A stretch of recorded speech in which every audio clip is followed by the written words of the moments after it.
Hi, எல்லாருக்கும் வணக்கம். எல்லோரும் நல்லா இருக்கீங்கன்னு நினைக்கிறேன். நம்ம இன்றைக்கி ஹியூமன் ரிசோர்ஸ் சேனலில் ஹியூமன் ரிசோர்ஸில் ரொம்ப இம்பார்ட்டண்ட்டான ஒரு டாப்பிக்கு பாலிசி அப்படின்னு பார்த்திங்கன்னா அந்த இண்டக்ஷன் ப்ரோக்ராம். இந்த இண்டக்ஷன் ப்ரோக்ராமோட இம்பார்ட்டன்ஸு நிறைய கம்பெனிஸ்க்கு வந்து தெரியறதில்ல. அதனாலேயே அவங்க வந்து நல்ல பொட்டென்ஷியலான கேண்டிடேட்ஸை வந்து மிஸ் பண்ணுறாங்க. இந்த இண்டக்ஷன் மேக்ஸிமம் ஒரு நாள், 1.5 நாள், 2 நாள் இவ்வளோ தான் எடுக்கும். ஒரு கேண்டிடேட் ஆன்போர்ட் ஆனால் அந்த இண்டக்ஷன் ப்ரோக்ராம் ப்ராப்பராக பண்ணாங்க அப்படின்னா அந்த 1 நாள் 2 நாள்லேயே அவங்களுக்கு அந்த கேண்டிடேட்டை பற்றி அண்டர்ஸ்டாண்ட் பண்ணிக்க முடியும். அந்த கேண்டிடேட்டும் ரொம்பவும் அந்த கம்பெனி அண்டர்ஸ்டாண்ட் பண்ணிப்பார். ஸோ அது வந்து ஒரு லாங் டைம் ஒர்க்கிங்க்கு வந்து யூட்டிலைஸ் ஆகும். ஓகே, இந்த கம்பெனி எனக்கு சூட் ஆகும் ஆகாது அப்படிங்கிறது அந்த கேண்டிடேட் வந்து மைண்டில் ஏற்றிப்பார் நல்லா. ஸோ இண்டக்ஷன் அது வந்து ஒரு பெரிய இதுவே கிடையாது. அது வந்து ரொம்ப காம்ப்ளிகேட் பண்ணுற அளவுக்குலாம் எதுவுமே கிடையாது. இண்டக்ஷன்னா என்ன, ஒரு கேண்டிடேட் ஆன்போர்ட் ஆறாரு, அப்போது அந்த கம்பெனியில் வந்து ஹெச்ஆர் டிபார்ட்மெண்ட் இருப்பாங்க. ஹெச்ஆர் டிபார்ட்மெண்ட் ஸ்டாஃப் இல்லை, டெடிக்கேட்டடான ஹெச்ஆர் ஸ்டாஃப் இருக்கணும். அப்படி இல்லைன்னா ஒரு ஆஃபீஸ் ஸ்டாஃபு, ரிசப்ஷன் இல்லை அந்த மேனேஜர் 1 to 1 அவர் கூட உட்காந்து இந்த கம்பெனியை பற்றி எக்ஸ்பிளைன் பண்ணணும். கம்பெனி ப்ராடக்டை பற்றி எக்ஸ்பிளைன் பண்ணணும். கம்பெனியோட சர்வீசஸ் எக்ஸ்பிளைன் பண்ணணும். இந்த கம்பெனியில் என்னென்ன பண்ணுறாங்கன்னு சொல்லி எக்ஸ்பிளைன் பண்ணிட்டோம்னாலே மேக்ஸிமம் அந்த டவுட்ஸ் வந்து கேண்டிடேட்ஸ்க்கு வராது.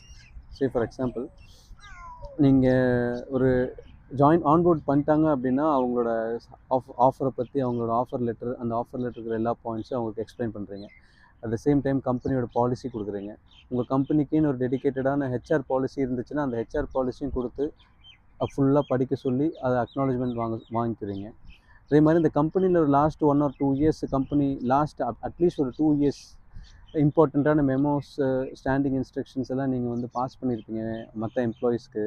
ஸோ அதெல்லாம் வந்து இந்த புது எம்ப்ளாயீஸ்க்கு வந்து படிக்க சொல்லி அவங்கள எல்லாத்தையும் படித்து பார்த்து நீங்கள் அதில் அக்னாலஜ் பண்ணுங்கள், கீழே ஒரு சைன் பண்ணுங்கள் அப்படின்னு சொன்னீங்க அப்படின்னா அது வந்து அவங்களுக்கு ரெஜிஸ்டர் ஆகும். அவங்களுக்கு ரெஜிஸ்டர் ஆகும்போது ஒவ்வொரு டாக்குமெண்ட்டும், ஒவ்வொரு பேஜஸும் அவங்க படித்து ஒவ்வொன்றா அந்த ஃபஸ்ட் இண்டக்ஷனில் போகும்போது அவங்களுக்கு அந்த கம்பெனியை பற்றி ஃபுல்லாக அண்டர்ஸ்டாண்ட் பண்ணிப்பாங்க. ஓ, இப்படி தான் இந்த ப்ராசஸ்ஸு, இப்படி தான் இங்கே நடக்குது, இந்த மாதிரி மெமோஸ் இது சொல்லுது, எம்ப்ளாயீஸ்க்கு இதை அட்ரஸ் பண்ணுறாங்க, இந்த ஹாலிடேஸ் கொடுக்குறாங்க அப்படிங்கிறது டாக்குமெண்டடாக நீங்கள் கொடுக்கும்போது அது ஒரு பெரிய இம்பேக்ட் கொடுக்கும்.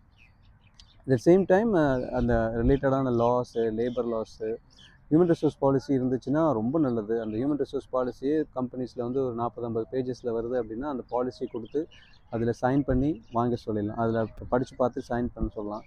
ஆஃபர் லெட்ரு, மெயினாக ஜாப் டிஸ்கிரிப்ஷன் இதெல்லாம் முடிச்சதுக்கப்புறம், இல்லைன்னா இது முடிக்கிறதுக்கு இந்த டாக்குமெண்ட் செட் தொடங்குறதுக்கு முன்னாலேயே அவரை வந்து அந்த கொலீக்ஸ் கூட, அந்த டீமோட ஆஃபீஸ் மெம்பர்ஸ் கூட இன்ட்ரடியூஸ் பண்ணி வைக்கணும். ஆஃபீஸ் அவர் எங்கே ஒர்க் பண்ண போகிறாரு அந்த டிபார்ட்மெண்ட்டில் அந்த டீமை இன்ட்ரடியூஸ் பண்ணி ப்ராஜெக்ட் மேனேஜர்ஸு, டாப் மேனேஜ்மெண்ட்டு, ஸ்டாஃப்டெல்லாம் இன்ட்ரடியூஸ் பண்ணி நல்லா வார்மாக வெல்கம் பண்ணி அந்த if there is any welcome kit அந்த மாதிரி எம்ப்ளாயீஸ்க்கு கொடுக்குற கம்பெனிஸும் இருக்கிறாங்க. அதெல்லாம் கொடுத்து வெல்கம் பண்ணி இந்த இண்டக்ஷன்லாம் ப்ராப்பராக முடிச்சிங்க அப்படின்னா அந்த டக்குன்னு ரிசைன் பண்ணிட்டு போகிறவங்க, நம்ம டெர்மினேட் பண்ணுற கம்பெனிஸ் வந்து டெர்மினேட் பண்ணுறது, இந்த மாதிரி இஷ்யூஸ் எல்லாமே வராது. ஏன்னா அந்த இண்டக்ஷன்லேயே அவங்க வந்து கம்பெனியை எவாலுவேட் பண்ணிவிடுவாங்க. ஓகே, இது வந்து இந்த ஸ்டாண்டர்டான கம்பெனி, நம்மளை மாற்றிக்கணும் அப்படிங்கிற ஒரு ஸ்டாண்டுக்கு வருவாங்க. இல்லை அப்படின்னா இல்லை இது நமக்கு செட் ஆகாது அப்படின்னு சொல்லி அந்த ஃபஸ்ட்டு ஒரு 1 or 2 டேஸ்லேயே இல்லை sir it won't fit for me அப்படின்ட்டு அவங்க போயிடுவாங்க. ஸோ இதனால் கம்பெனிஸுக்கு பெனிஃபிட் என்ன அப்படின்னா, அந்த பர்சனுக்கு நீங்கள் கொடுக்க போகிற ட்ரைனிங், மேபி அவர் 1 month ஒர்க் பண்ணலாம், 2 month ஒர்க் பண்ணலாம், ட்ரைனிங் கொடுத்துருப்பீங்க, மேபி சேலரி கொடுத்துருப்பீங்க, இது எல்லாமே வந்து உங்களுக்கு யூஸ்லெஸ்ஸாக தான் இருக்கும். ஏன்னா அப்போ அவர் வந்து பிடிச்சும் பிடிக்காமல் ஒரு வேலை கிடச்சிருச்சு அப்படிங்கிற ஒரு கான்செப்டில் ஒர்க் பண்ணார் அப்படின்னா உங்களுக்கு அது செட் ஆகாது. ஸோ இதெல்லாம் உள்ளே எடுத்து அவங்க வந்து ஓகே, இந்த கம்பெனி பற்றி எனக்கு ஃபுல்லாக புரிஞ்சிடுச்சு, இதுதான் என் வேலை, எல்லாம் டாக்குமெண்டடாக ப்ரெசென்ட் பண்ணியிருக்காங்க, எல்லாத்தையும் நான் அக்னாலஜ் பண்ணியிருக்கிறேன், இது பிரகாரம் தான் பண்ணணும், அக்கார்டிங் டு திஸ் எல்லாம் இந்த letter according to this article, இந்த மெமோ அந்த மெமோ, இப்படி போய் ஒர்க் பண்ணும்போது அவருக்கு ஒரு செல்ஃப் கான்ஃபிடென்ஸ் ரொம்ப பூஸ்ட் ஆகும். அவங்களோட அந்த ஜேர்னி, அந்த கம்பெனி கூட இருக்கிற ஜேர்னி வந்து பெருசாகும். அதாவது ஒரு வருஷம் 2 வருஷம் இல்லாமல் ஒரு லாங் லாஸ்டிங்காக அவங்க வந்து ஒர்க் பண்ணுறதுக்கு உண்டான மைண்ட் செட்டில் அவங்க வந்துடுவாங்க.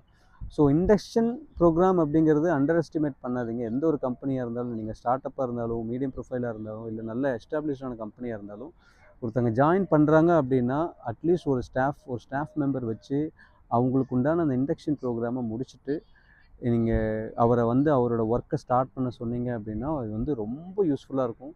ஏன்னா உங்களுக்கு இன் பிட்வீன் கால்ஸ் ஹெச்ஆருக்கு வர்றது, மேனேஜ்மெண்ட்டுக்கு கால்ஸ் போகிறது, பேசிக் திங்ஸ்க்கெல்லாம் மெயில் அனுப்புறது, இது எல்லாமே ஸ்டாப் ஆகிடும். So induction is very important. எல்லாருமே எல்லா கம்பெனிஸ்லேயும் இண்டக்ஷன்ஸ் ஃபாலோ பண்ணுங்கள். உங்கள் கம்பெனி எம்ப்ளாயீஸ் எல்லாருமே ரொம்ப பொட்டென்ஷியலாக ஒர்க் பண்ணணும்னு நினச்சிங்கன்னா இன்டென்ஷன் ப்ரோக்ராம் வந்து இனிஷியேட் பண்ணி அதை ஃபாலோ பண்ணுங்கள். கேண்டிடேட்ஸும் புதுசாக ஜாயின் பண்ண போகிற கம்பெனியில் இண்டக்ஷன் ப்ரோக்ராம் பற்றி கேளுங்க. அந்த கம்பெனியோட டீட்டெயில்ஸ் எல்லாம் கேட்டு நீங்கள் அண்டர்ஸ்டாண்ட் பண்ணி அதுக்கப்புறம் நீங்கள் உங்களோட அசைன்மெண்ட் எடுத்துட்டீங்க அப்படின்னா it will be very helpful. Thank you. Follow me for more videos.